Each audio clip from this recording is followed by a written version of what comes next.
Bonding requirements for separated buildings with Ufer grounding are as follows. Firstly, bonding of the protective earth or PE wire to Ufer systems. Yes, you need to bond the PE wire to the Ufer grounding system in each building.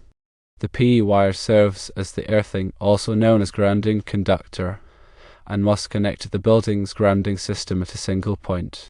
The Ufer system is a type of grounding electrode that utilizes the concrete foundation and rebar as grounding conductors. Secondly, bonding of equipment and metallic parts. All equipment and exposed metallic parts in the production buildings and utility building must be bonded to the PE bar or Ufer system in the respective building. This includes electrical equipment, structural steel, piping, and other conductive materials. Bonding ensures that all conductive components are at the same electrical potential, minimizing the risk of electric shock and equipment damage. Thirdly, additional grounding rods in utility building. The additional grounding rods in the utility building are used to supplement the Ufer system and achieve proper grounding impedance. The grounding rods are connected to the Ufer system to improve the soil contact and lower the grounding resistance. And fourthly, bonding between buildings. If necessary, in some cases, it may be necessary to bond the grounding systems of the separate buildings together. This is done by connecting a bonding jumper between the PE bars or Ufer systems of the buildings. This ensures that all buildings have a common grounding potential and reduces the risk of ground loops. In summary, bond the PE wire to the Ufer system in each building.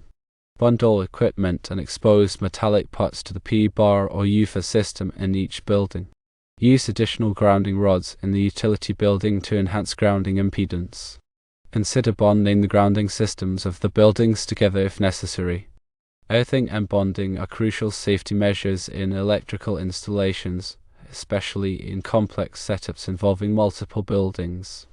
Understanding these principles is vital for ensuring electrical safety and preventing potential hazards. Let's delve deeper into the specifics of each aspect. Firstly, bonding the protective earth PE wire to Ufer systems in separate buildings. The primary goal of bonding the PE wire to the Ufer grounding system in each building is to establish a low impedance path for fault currents to return to the source.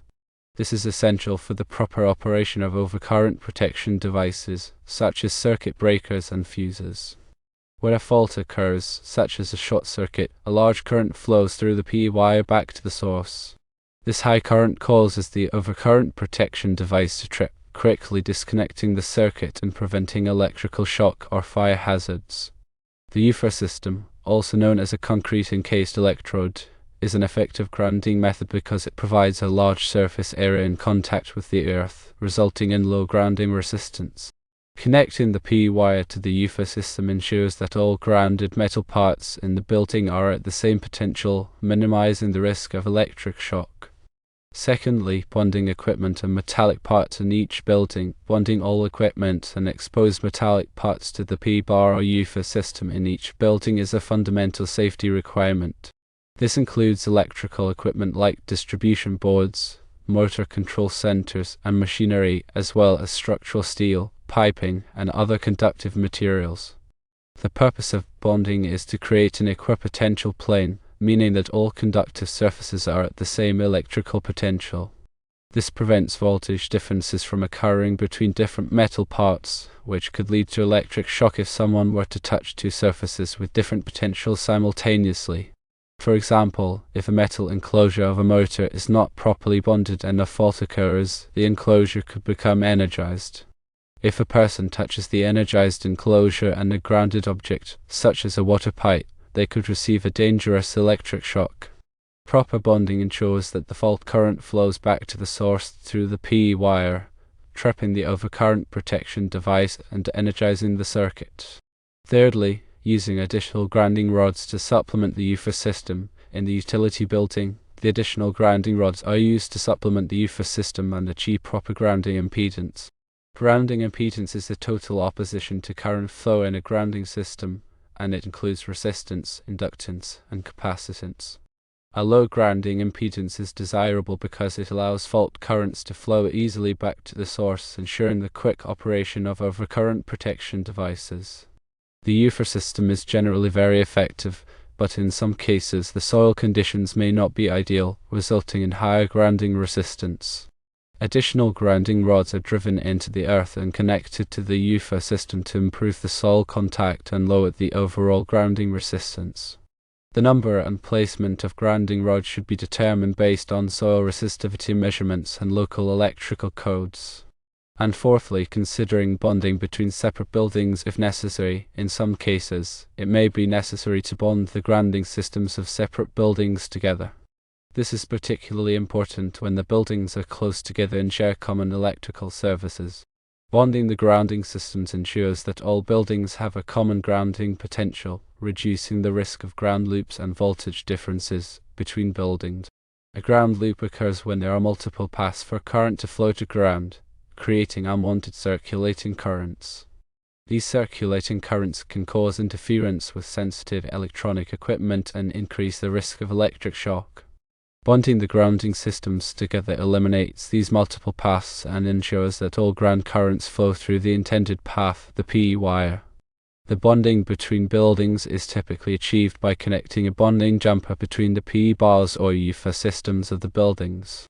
The size of the bonding jumper should be determined based on the size of the largest ungrounded conductor feeding the buildings. In addition to these key points, it's important to consider the following factors. Firstly, compliance with electrical codes. All electrical installations must comply with the National Electrical Code, NEC, and other applicable local codes. The NEC provides detailed requirements for grounding and bonding, including the size and type of grounding conductors, the methods for connecting grounding electrodes, and the requirements for bonding equipment and metallic parts. Secondly, regular inspections and maintenance. Grounding and bonding systems should be inspected and maintained regularly to ensure that they are in good working condition. Connections should be checked for tightness and corrosion, and grounding electrodes should be tested to ensure that they are providing adequate grounding resistance. Thirdly, documentation and record keeping. Accurate records of all grounding and bonding systems should be maintained, including the location of grounding electrodes, the size and type of grounding conductors, and the results of grounding resistance tests. These records are essential for troubleshooting and maintenance purposes. And fourthly, professional expertise. Grounding and bonding are complex topics that require specialized knowledge and expertise. It is important to consult with a qualified electrical engineer or electrician to ensure that grounding and bonding systems are properly designed, installed, and maintained. By following these guidelines, you can ensure the safety and reliability of electrical installations in buildings with Ufer grounding systems. Let's elaborate further on these aspects, providing additional technical details and practical considerations. Firstly, diving deeper into compliance with electrical codes. The National Electrical Code, NEC, is a comprehensive set of standards for electrical installations in the United States. It is updated every 3 years to reflect the latest advances in technology and safety practices. Article 250 of the NEC covers grounding and bonding requirements in detail. Some key sections of Article 250 include Section 250.4, which specifies the general requirements for grounding and bonding electrical systems. Section 250.24, which covers grounding requirements for separately derived systems, such as generators and transformers.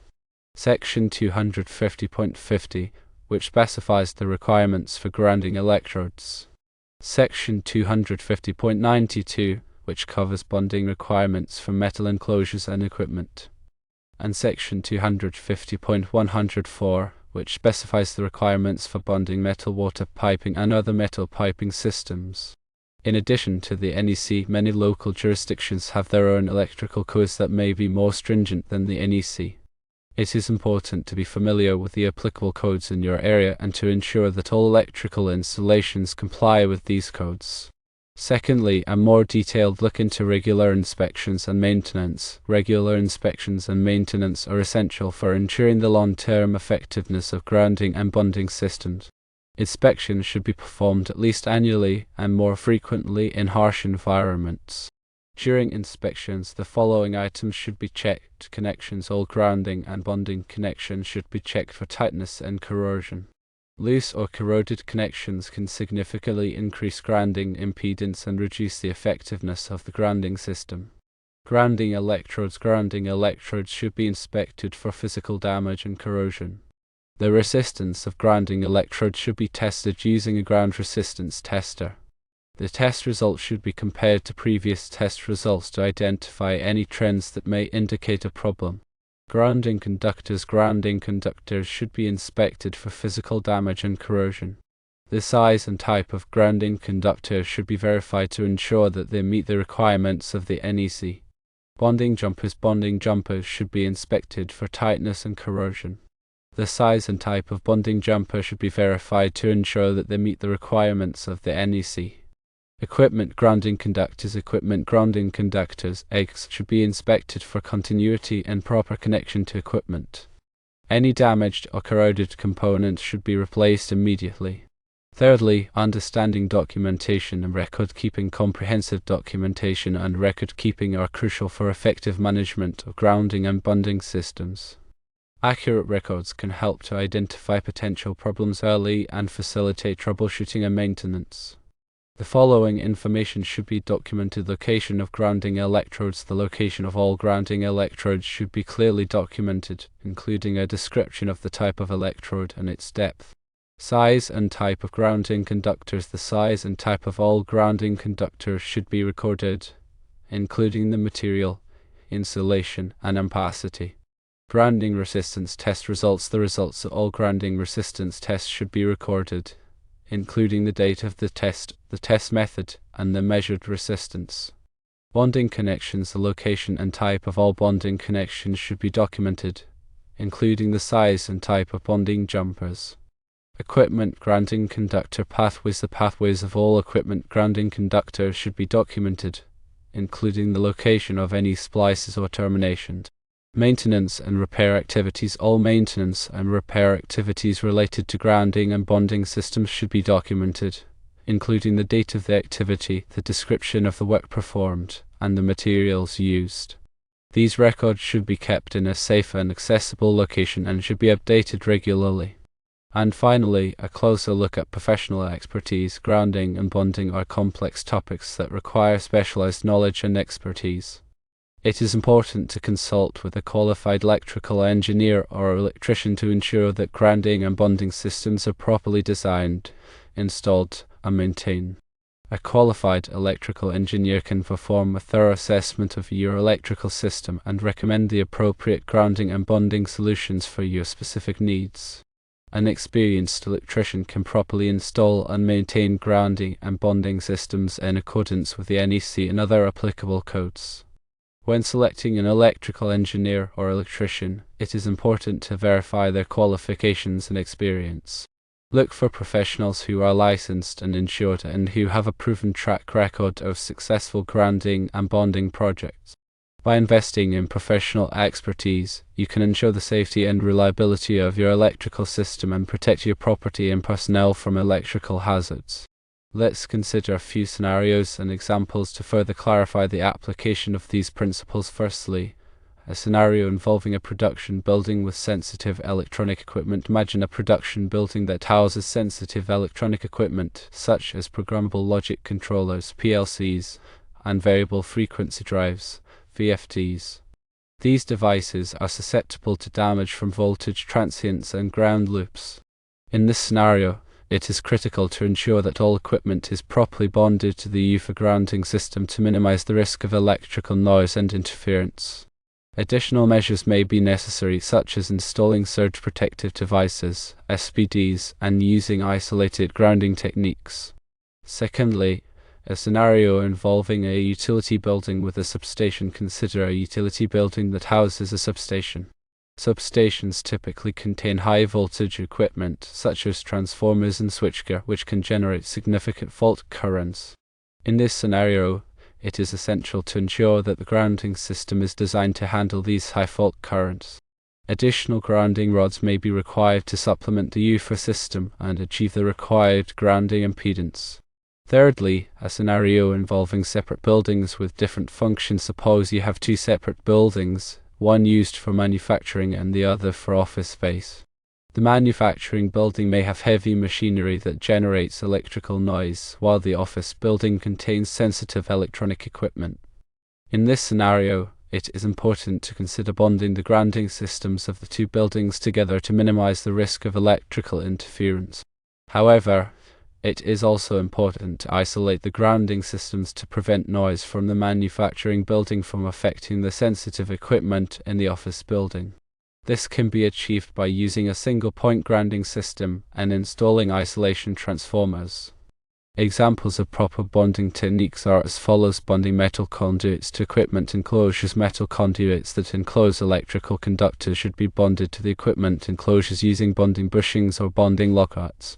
This ensures that the conduit is at the same potential as the equipment enclosure, minimizing the risk of electric shock. Secondly, bonding metal water pipes. Metal water pipes should be bonded to the grounding system using a bonding jumper. This prevents the water pipe from becoming energized if a fault occurs. The bonding jumper should be sized according to the requirements of the NEC. Thirdly, bonding structural steel. Structural steel should be bonded to the grounding system using bonding jumpers. This prevents the structural steel from becoming energized if a fault occurs. The bonding jumpers should be sized according to the requirements of the NEC. And fourthly, bonding cable trays and ladders. Cable trays and ladders should be bonded to the grounding system using bonding jumpers. This prevents the cable trays and ladders from becoming energized if a fault occurs. The bonding jumpers should be sized according to the requirements of the NEC. By understanding these scenarios and examples, you can better appreciate the importance of proper grounding and bonding techniques in electrical installations. These techniques are essential for ensuring the safety and reliability of electrical systems and protecting people and property from electrical hazards. Further consideration should be given to the selection of appropriate grounding and bonding materials. The materials used for grounding and bonding should be compatible with the environment in which they are installed. For example, in corrosive environments, it is important to use corrosion-resistant materials such as stainless steel or copper. The size of grounding and bonding conductors should be selected according to the requirements of the NEC. The size of the conductor depends on the size of the largest ungrounded conductor feeding the circuit. The installation of grounding and bonding conductors should be done carefully to ensure that they are properly connected and protected from damage. Grounding and bonding conductors should be run in a straight line whenever possible and should be protected from physical damage. Regular testing of grounding and bonding systems is essential to ensure that they are functioning properly. Ground resistance tests should be performed at least annually to verify that the grounding system is providing adequate grounding impedance. Continuity tests should be performed on bonding conductors to verify that they are properly connected. Troubleshooting grounding and bonding problems requires a systematic approach. Start by visually inspecting the grounding and bonding system for any obvious problems, such as loose connections or damaged conductors. Use a multimeter to check the continuity of grounding and bonding conductors. Use a ground resistance tester to measure the grounding impedance. If you are unable to identify the problem, consult with a qualified electrical engineer or electrician. Grounding and bonding are essential safety measures in electrical installations. By following the guidelines outlined in this discussion, you can ensure the safety and reliability of your electrical system and protect people and property from electrical hazards. Keep in mind that electrical codes and standards are subject to change, so it is important to stay up to date on the latest requirements. Consult with a qualified electrical engineer or electrician to ensure that your electrical system complies with all applicable codes and standards. In conclusion, the proper implementation of grounding and bonding techniques is paramount for ensuring electrical safety in buildings, especially those with separate structures and diverse functions. Understanding the principles behind these techniques, adhering to relevant electrical codes, and maintaining a proactive approach to inspection and maintenance are all crucial for creating a safe and reliable electrical environment. Always seek professional guidance when dealing with complex electrical systems to ensure that all measures are taken to protect against electrical hazards.